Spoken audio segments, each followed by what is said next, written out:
always surprised with is how much they're using it when we're not doing unibody repairs.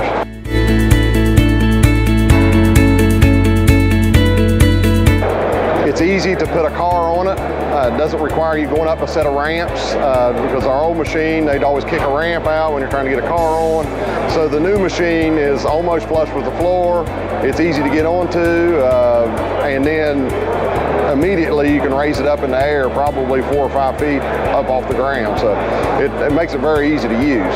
It makes it easy for my guys to work on. They can pick it up chest high, it's comfortable, and it works out really well for them to get the rockers, the bottom side of the car, or even the side of a car where instead of bending down, sanding this way, you can sand up. It's just, you know, the guys love it, and they work out good in the shop.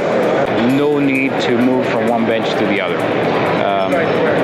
Just being able to work at the level of the vehicle and having a technician not having to kneel down, that is a big plus. And that's what most of the technicians in our shop love.